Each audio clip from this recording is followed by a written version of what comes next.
और आंख खोली तो कछु नहीं। बोलो कितनी बात सत्य है सपने की? कितनी? अच्छा, अब ये जो सपना देख रहे हो ये सच है, फिर इसके लिए क्यों बिलखते रहते हो? इसको भ्रम क्यों नहीं सिद्ध कर पा रहे? यही गड़बड़ है, यही गड़बड़ है। क्योंकि तुम इसको अभी सपना नहीं, ईमानदारी से कहा माता जी ने कि मैं इस जाग रही हूं। तुम बेईमान हो, पढ़े लिखे हो, हाँ, ज्यादा पढ़े तो हटते गए और कम पढ़े तो घरते गए। अब पता नहीं उल्टा बोल रहे हो शायद, हैं? कम पढ़े तो घरते गए, हाँ, ज्यादा पढ़े तो घरते गए। तो सोई हमारा हाल हुआ है। पूरे पूरे तुम जो है पढ़े नहीं, पूरे पढ़ जाओगे तो फिर ये बात है करना छोड़ दोगे। हाँ, ये काम धाम, ये मेरा तेरा, ये जल्दी करो, ये सत्संग बहुत देर हो गई, ये क्या है? ये बेचैनी किस बात की है? क्योंकि अभी तुम सोए पड़े हो। सोता हुआ आदमी ही बर बर बर जो है सपने में क्या करता रहता है? बड़बड़ाता रहता है सपने में। अब देखो, थोड़ी सी रामायण की चर्चा जो है सुना दें। 5 मिनट और सुन लो माता जी, बातें न करो, 5 मिनट और सुन लो। लंका में 2 लोग सो रहे थे। सो तो सभी रहे लंका में, लेकिन चलो 2 की चर्चा है। एक रावण सो रहा है, नहीं रावण नहीं सो रहा, कुंभकर्ण बड़ी गहरी नींद में सो रहा है, कुंभकर्ण, हाँ। और दूसरा जो है वो विभीषण सो रहा है, लंकाई में सो रहा। दोनों का प्रमाण है कि नहीं? सारद प्रेर ताय मत फेरी, मांगी नींद मांग खट। तो सो रहा है कि नहीं? कुंभकर्ण गहरी नींद में सो रहा है। और विभीषण का प्रमाण कहाँ मिलता है? जब हनुमान जी जो है पहुंचे, ता ही समय है विभीषण, तो सो रहे थे कि नहीं सो रहे थे? हैं? अब देखो प्रक्रिया, कुंभकर्ण को जगाने वाला कौन है? रावण और रावण की सेना। बहुत महत्वपूर्ण विषय है आप लोगों के लिए भी। और विभीषण को जगाने वाला कौन है? हनुमान जी।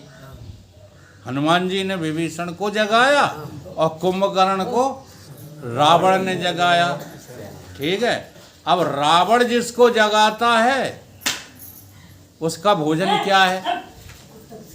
ध्यान दो, रावण जिसको जगाता है उसका भोजन क्या है? खा गया जाने कितना, केवल खाने के लिए, पीने के लिए, नौकरी करने के लिए, भोग भोगने के लिए जो आज घूम रहे हो, फिर रहे हो, वे सब कौन के जगाए भय हो? रावण के जगाए हुए। कुंभकर्ण माने कुमति, ठीक है, और रावण माने अज्ञान। जब अज्ञान जगाता है तो कौन सी मति जागती है? कुमति जागती है। ठीक है, और जब ज्ञान जगाता, हनुमान कौन है? ये हनुमान ज्ञान गुण सागर। तो जब हनुमान जगाते हैं, ज्ञान जगाता है, तब कौन सी मति जागती है? तब सुमति जागती है। ठीक, और ये दोनों सबके भीतर हैं। हाँ, सबके भीतर जो है रावण है, और सब सो रहे हो। सबके भीतर ज्ञान भी है, परंतु ज्ञान के द्वारा जाग नहीं रहे। हनुमान जब जगाते हैं तो तुम गहरी नींद में और सो जाते हो, और रावण जब जगाता है तो जाग करके तुम क्या करने लगते हो? भोग भोगने लगते हो। तो अज्ञान में जागे हुए लोग दुनिया में घूम रहे हैं, सब क्या कर रहे हैं? भोग भोगों में लिप्त हैं। अपनी अपनी दशा देख लो। अगर तुम्हें भोग अच्छे लग रहे हैं तो अभी अज्ञान में जी रहे हो, और यदि तुम्हें योग अच्छा लग रहा है तो ज्ञानी गुरु के द्वारा। अब अच्छा लगना क्या होता है?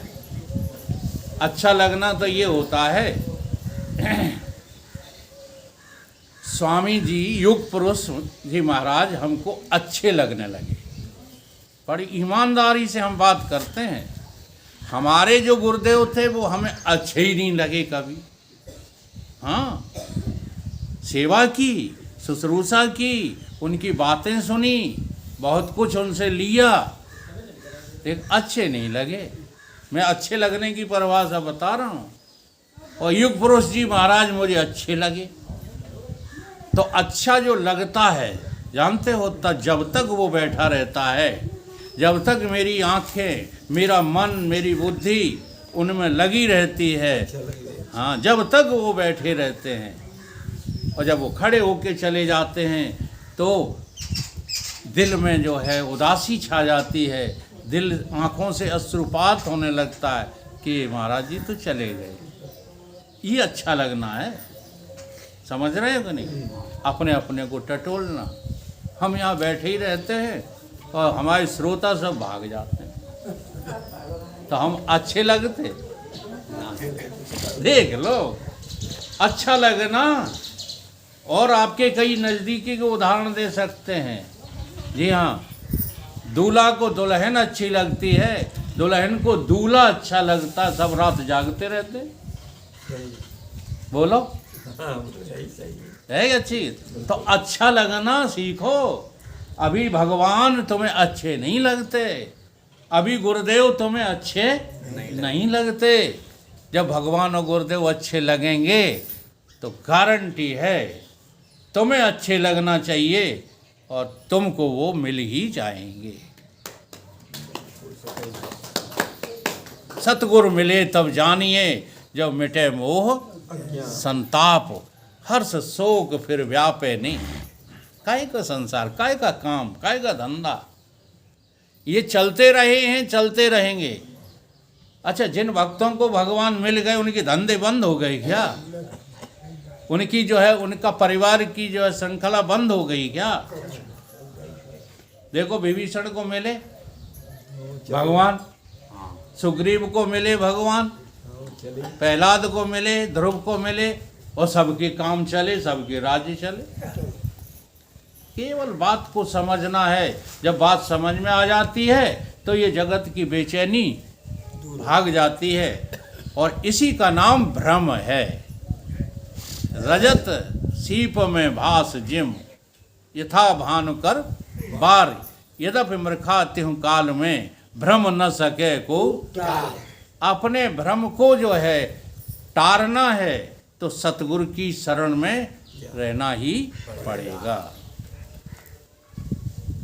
सतगुरु के अलावा और तुम्हारे भ्रम को कोई दूर करने का इलाज नहीं है। श्री सतगुरु ने दिया ऐसा ज्ञान, आज सभी भ्रम मिट गया। श्री सतगुरु ने दिया ऐसा ज्ञान, आज सभी भ्रम मिट गया। श्री सतगुरु ने दिया ऐसा ज्ञान, आज सभी भ्रम मिट गया। श्री सतगुरु ने दिया ऐसा ज्ञान, आज सभी भ्रम मिट गया। छूट गया तन का अभिमान, आज सभी भ्रम मिट गया। छूट गया तन का अभिमान, आज सभी भ्रम मिट गया। श्री सतगुरु ने दिया ऐसा ज्ञान, आज सभी भ्रम मिट गया। श्री सतगुरु ने दिया ऐसा ज्ञान, आज सभी भ्रम मिट गया। मोह की निशा में अलमस्त सो रहे थे, मोह की निशा में अलमस्त सो रहे थे। स्वप्न देख सुखी कभी दुखी हो रहे थे। स्वप्न देख कभी सुखी कभी हो रहे थे। स्वप्न देख सुखी कभी दुखी हो रहे थे, स्वप्न देख सुखी कभी दुखी हो रहे थे। हृदय व्योम उदय कियो भान, आज सभी भ्रम मिट गया। हृदय व्योम उदय कियो भान, आज सभी भ्रम मिट गया। हृदय व्योम उदय कियो भान, आज सभी भ्रम मिट गया। हृदय व्योम उदय कियो भान, आज सभी भ्रम मिट गया। श्री सतगुरु ने दिया ऐसा ज्ञान, आज सभी भ्रम मिट गया। श्री सतगुरु ने दिया ऐसा ज्ञान, आज सभी भ्रम मिट गया। सीपी में चांदी तथा रस्सी में सांप है, सीपी में चांदी तथा रस्सी में सांप है। कूड़ में भूत झूठ पानी में बर्फ है, धूल में भूत झूठ पानी में बर्फ है। अच्छा सीपी आप लोगों ने देखी है? हाँ नहीं, हम कहते रहे समझ में कछु नहीं आया। यार देखिए सीपी जो होती है तुम्हारी तो सब समझ में आएगी। तुम जैसा परमहंस तो हमें यहाँ कोई दिखाई नहीं रहा। सीपी कहते हैं उसको जो रेत में पड़ी रहती है। छिपी छिपी हाँ, सीपी शंख जैसी होती है, उसकी बनावट चपटी होती है। हाँ चप्पल जैसी अब वो पड़ी हो तो दूर से क्या दिखाई देती है? चांदी। लेकिन वहां पर चांदी है नहीं। अगर चांदी होती तो सारे व्यापारी वहां हमारे जगदीश वाले पहुंच जाते है कि नहीं? तो जैसे सीपी में चांदी और रस्सी टेढ़ी मेढ़ी पड़ी हो तो क्या दिखता है? सांप दिखता है। दिखता है कि नहीं? जबकि उसमें सांप है नहीं। और ढूंढ खड़ा हो, रात हो, थोड़ा हल्का अंधेरा हो तो भूत दिखता है। और पानी जो होता है वो आइसक्रीम यानी बर्फ बन जाता है। बर्फ दिखती है, बर्फ है कि पानी है? तो ये जो है भ्रम समझ में आ रहे हैं। सीपी में चांदी नहीं है, रस्सी में सांप नहीं है, ढूंढ में भूत नहीं है, पानी में बर्फ नहीं है कहीं? ऐसे ही मुझ आत्मा में ये शरीर आदि है नहीं, भ्रम से दिख रहा है। सीपी में चांदी तथा रस्सी में सर्प है, सीपी में चांदी तथा रस्सी में सर्प है। ढूंढ में भूत झूठ पानी में बर्फ है, धूल में भूत झूठ पानी में बर्फ है। मिथा ऐसे ही जग का प्रमाण, आज सभी भ्रम मिट गया। ऐसे ही जग का प्रमाण, आज सब मिट गया। श्री सतगुरु ने दिया ऐसा ज्ञान, आज सभी भ्रम मिट गया। श्री सतगुरु ने दिया ऐसा ज्ञान, आज सभी भ्रम मिट गया। छूट गया तन का अभिमान, आज सभी भ्रम मिट गया। छूट गया तन का अभिमान, आज सभी भ्रम मिट गया। आप चाहे जो है झूठ मानना चाहे सच मानना, हम तो अपनी घटना बता देते हैं। हमें तुम कहीं बिठा दो, चाहे पूजा हो रही हो, चाहे बाजे बज रहे हो, ठीक है, और चाहे और कुछ हो रहा हो, ब्याह शादी हो रहा हो, चाहे कुछ हो रहा हो, बातें खबर रही हो, कोई फर्क नहीं। हमें कोई फर्क ही नहीं पड़ता। अब की बात बता रहा हूँ, सही। जब आप जैसे थे तो पढ़ता था। हाँ, तब हमें पढ़ता था कि देखो हम सत्संग कर रहे हैं, घंटरियाँ बजा रहे हैं। अब कोई फर्क नहीं पड़ता क्योंकि हमें दिखाई दे रहा है। समझ गए। हाँ, अच्छा, जब समझे नहीं थे, जब साधना काल में थे, ध्यान दो जरा, तब भी हम गुरु की आज्ञा का पालन करके और उन स्थानों पर जाते थे जानबूझ करके और मस्त रहते थे। कहीं कोई असर नहीं होता था। और तो और ये बातें बताना नहीं चाहिए लेकिन बताए देते हैं। हमारी जो सासू माँ थी, हाँ, और हमारे भाभियाँ कितने थी जानते हो? 8। 8 जी हाँ, 8.5 थे, 8 भाभियाँ थी। तो वो मजाक करती थी, हम बैठे अपने मस्त बोला। मस्त मौला, कुछ जवाब ही नहीं देते थे। तो वो माँ, सासू माँ कहती थी कि कहाँ उलझी हो भोलेनाथ हैं वो, कहाँ उलझी हो? खबर के जानते। हाँ, जो जानते हैं वो अनुभव कर लेते हैं कि तुम्हारा स्वभाव कैसा है। इसलिए साधक को अपना स्वभाव अपने में बना करके रखना चाहिए। जिनमें उच्च श्रृंखलता होती है वो साधक नहीं होते। जी हाँ, इसलिए मैं ये घटनाएं बताता रहता हूँ। आप साधक भी हैं और आपके आचरण भी दूसरों को गलत देखने के, दूसरों की बुराई करने के, दूसरों के दोष झांकने के, ये अच्छी बात नहीं होती। एक कम से कम जो है परमात्मा के साधक को ये अच्छी बातें नहीं होती। ठीक है। सुख में सुरेंद्र स्वरूप तो अपार है, सुख में सुरेंद्र स्वरूप तो अपार है। मुझ में जितेंद्र सभी कल्पित संसार है, मुझ में जितेंद्र सभी कल्पित संसार है। ऐसी कराई पहचान आज सभी भ्रम मिट गया, ऐसी कराई पहचान आज सभी भ्रम मिट गया। श्री सतगुरु ने दिया ऐसा ज्ञान आज सभी भ्रम मिट गया। श्री सतगुरु ने दिया ऐसा ज्ञान आज सभी भ्रम मिट गया। छूट गया तन का अभिमान आज सभी भ्रम मिट गया। छूट गया तन का अभिमान आज सभी भ्रम मिट गया।